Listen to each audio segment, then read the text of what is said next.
एक बार फिर नमस्कार और सभी बड़े बुजुर्गों को मेरा प्रणाम और छोटों को प्यार।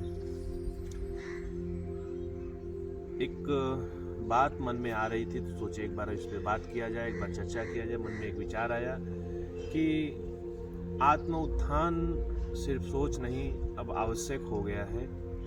हमें आत्म उत्थान पर ध्यान देना चाहिए, हमें आत्म उत्थान की बात करना चाहिए।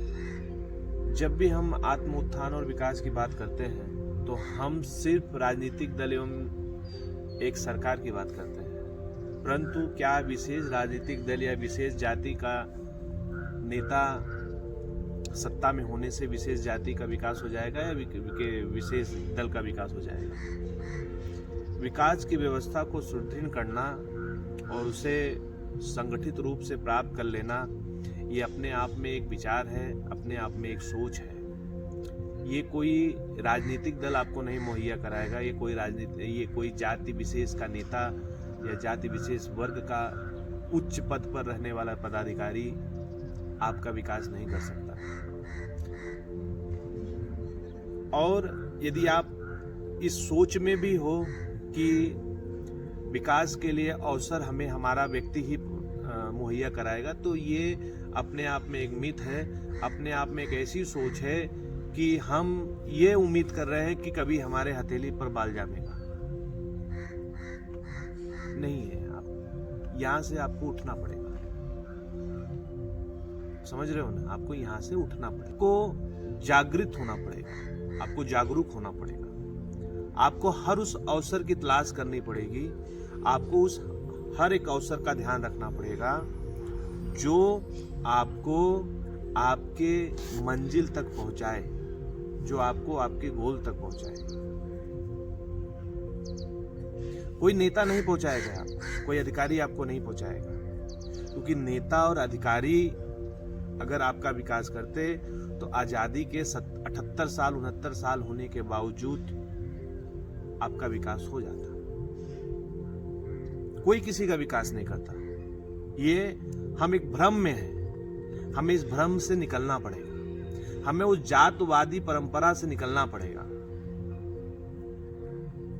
हम अपना विकास करना चाहते हैं तो हमें सबसे पहले दूसरों पर जो निर्भरता है, दूसरे पर जो निर्भरता है उसको त्यागना पड़ेगा। हमें चौकन्ना रहना पड़ेगा, हमें हर एक अवसर का तलाश करना पड़ेगा जिससे हमारा विकास सुदृढ़ हो सके। किसी भी व्यवस्था का लाभ, किसी भी सिस्टम का लाभ, किसी भी अवसर का लाभ हम तभी उठा सकते हैं जब हमें उस अवसर के लाभ और हानि और उस अवसर के फायदे को उठाने का तरीका हमें जब पता होगा। और ये हमें तभी पता होगा जब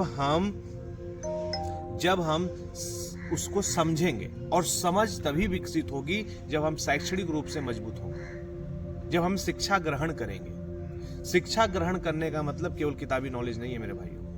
शिक्षा का मतलब होता है कि हम हर अवसर को, कौन सा अवसर हमारे लिए कितना उपयोगी है, कौन सा चीज हमारे लिए कितना उपयोगी है, जो चीज हम कर रहे हैं उससे हमें क्या क्या फायदा हो सकता है। फायदा बहुत है, फायदा बहुत सारे हो सकते हैं। राजनीतिक फायदा है, आर्थिक फायदा है, सामाजिक फायदा है, व्यक्तिगत फायदा है, सार्वजनिक फायदा है, फायदे बहुत है। लेकिन वो सभी फायदे आपके लिए कितना जरूरी है? क्या उस काम से, उस एक निर्णय से आप कितने लोगों को फायदा दे पा रहे हो, ये जरूरी है, ये समझना जरूरी है। ये समझना जरूरी है।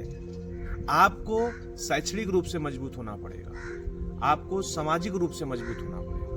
मैं बार बार इस शैक्षणिक और सामाजिक की बात कर रहा हूं। जब आप शैक्षणिक रूप से मजबूत होंगे, आपकी आर्थिक स्थिति सुधरेगी, क्योंकि शिक्षा आपको आर्थिक स्थिति सुधारने में मदद करेगा। ये मिथ है कि पढ़ने से कुछ नहीं होता।